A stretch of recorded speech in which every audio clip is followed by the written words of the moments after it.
Personality. It is what makes people different and shapes how we relate to each other.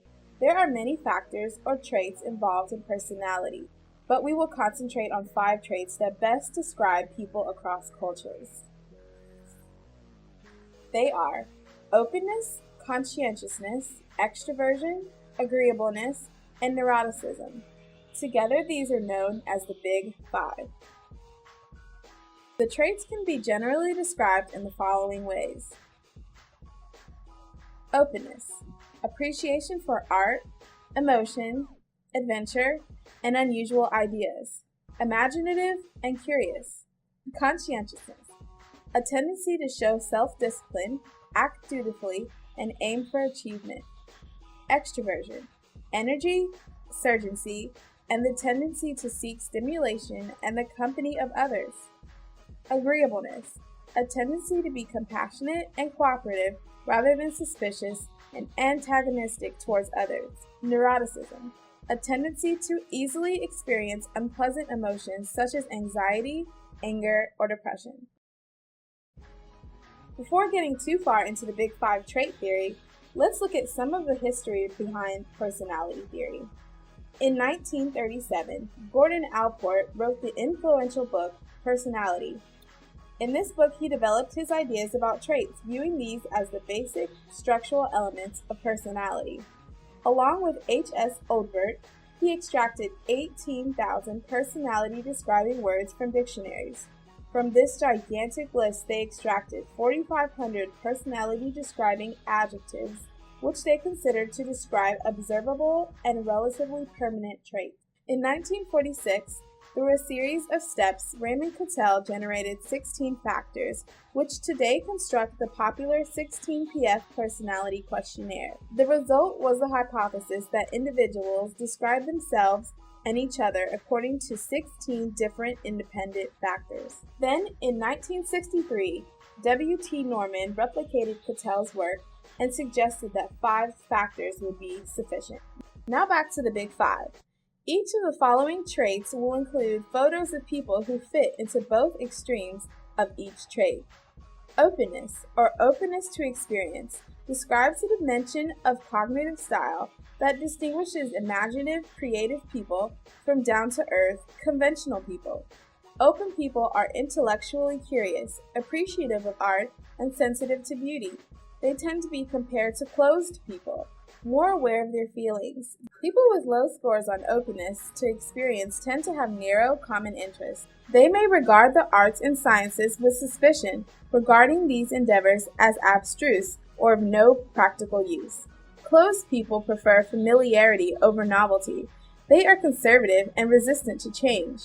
The intellectual style of the open person may serve a professor well, but research has shown that closed thinking is related to superior job performance in police work, sales, and a number of service occupations. Conscientiousness concerns the way in which we control, regulate, and direct our impulses. Impulses are not inherently bad. Also, in times of play rather than work, acting spontaneously and impulsively can be fun. Impulsive individuals can be seen by others as colorful, fun to be with, and even zany. The benefits of high conscientiousness are obvious. Conscientious individuals avoid trouble and achieve high levels of success through purposeful planning and persistence. On the negative side, they can be compulsive perfectionists and workaholics.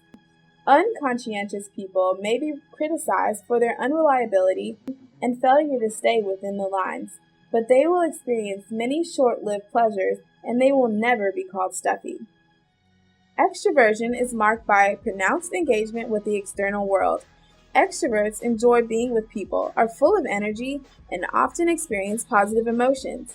They tend to be enthusiastic, action-oriented individuals who are likely to say yes, or let's go, to opportunity for excitement. Introverts lack the exuberance, energy, and activity levels of extroverts. They tend to be quiet, low-key, deliberate, and disengaged from the social world. Their lack of social involvement should not be interpreted as shyness or depression. The introvert simply needs less stimulation than an extrovert and prefers to be alone. Agreeableness reflects individuals' differences and concern with cooperation and social harmony. Agreeable individuals value getting along with others. They are therefore considerate, friendly, and generous, helpful, and willing to compromise their interests with others. Agreeable people also have an optimistic view of human nature. Disagreeable people place self-interest above getting along with others. They are generally unconcerned with others' well-being, and therefore are unlikely to extend themselves for other people. Sometimes their skepticism about others' motives cause them to be suspicious, unfriendly, and uncooperative. Disagreeable people can make excellent scientists, critics, or soldiers. Neuroticism refers to the tendency to experience negative feelings. Those who score high on neuroticism may experience primarily one specific negative feeling, such as anxiety, anger, or depression, but are likely to experience several of these emotions. People high in neuroticism are emotionally reactive. They respond emotionally to events that would not affect most people, and their reactions tend to be more intense than normal.